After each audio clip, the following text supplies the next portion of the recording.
சொல்லவா? ஹலோ மக்களே, வணக்கம். இன்றைக்கி மிளகா தூள் அரைக்க போகிறேன். அதுக்கு என்னென்ன சேர்க்கணும்னு பாருங்கள். அது எல்லா குழம்புக்கும் போட்டுக்கலாம். சாம்பார், காரக்குழம்பு, மீன் வறுவல் எல்லாத்துக்குமே போட்டுக்கலாம். வீட்லேயே செய்யுங்க, நல்லாயிருக்கும், உடம்புக்கும் ஹெல்த்தி.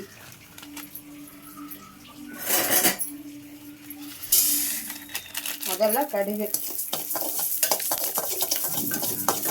வறுத்துக்கணும். நல்லா மிளகா தனியாக காய வச்சு கடுகு வறுத்துக்கணும். கடுகு இப்போ பாருங்கள், 50 கிராம் சீரகம்,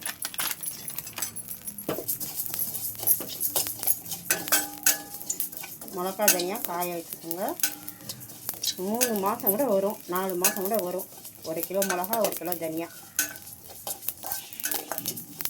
எல்லா குழம்புக்கும் சேர்த்துக்கலாம்.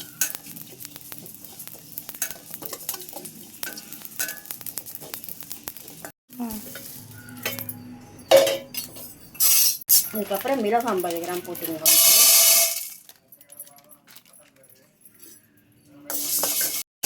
முதல்ல கடுகு போட்டேன், அப்புறம் சீரகம், அப்புறம் மிளகு, பருப்பு.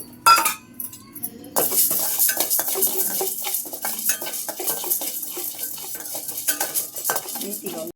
3 ஸ்பூன் துவரம்பருப்பு போட்டுக்கோங்க.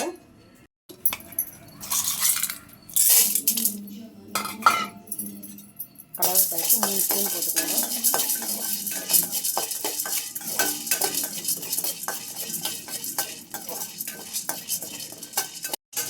கடலைப்பருப்பு 3 ஸ்பூன் போட்டுக்கோங்க.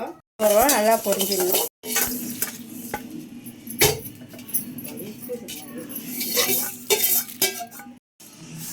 இப்போ பாருங்கள், 1 ஸ்பூன், 2 ஸ்பூன், 3 ஸ்பூன் வெந்தயம் வச்சுக்கோங்க.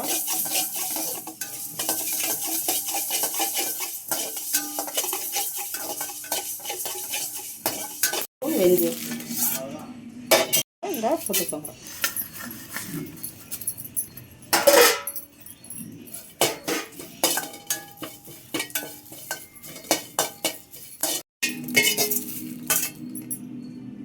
பாருங்கள் மக்களே, இதில் கடுகு 50 கிராம், மிளகு 50 கிராம், சீரகம் 50 கிராம், ஒரு 3 ஸ்பூன் கடலைப்பருப்பு, 3 ஸ்பூன் துவரம்பருப்பு, 3 ஸ்பூன் அரிசி, அதுக்கப்புறம் கொஞ்சம் கருவேப்பிலை, வெந்தயம் எல்லாம் சேர்த்து இதில் வச்சுருக்கோம். பாருங்கள், 1 கிலோ மிளகா, 1 கிலோ தனியா, 50 கிராம் எல்லாம் போடணும்.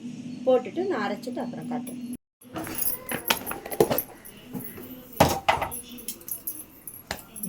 பாருங்கள் மக்களே, மிளகாத்தூள் அரைச்சிட்டு வந்துட்டேன்.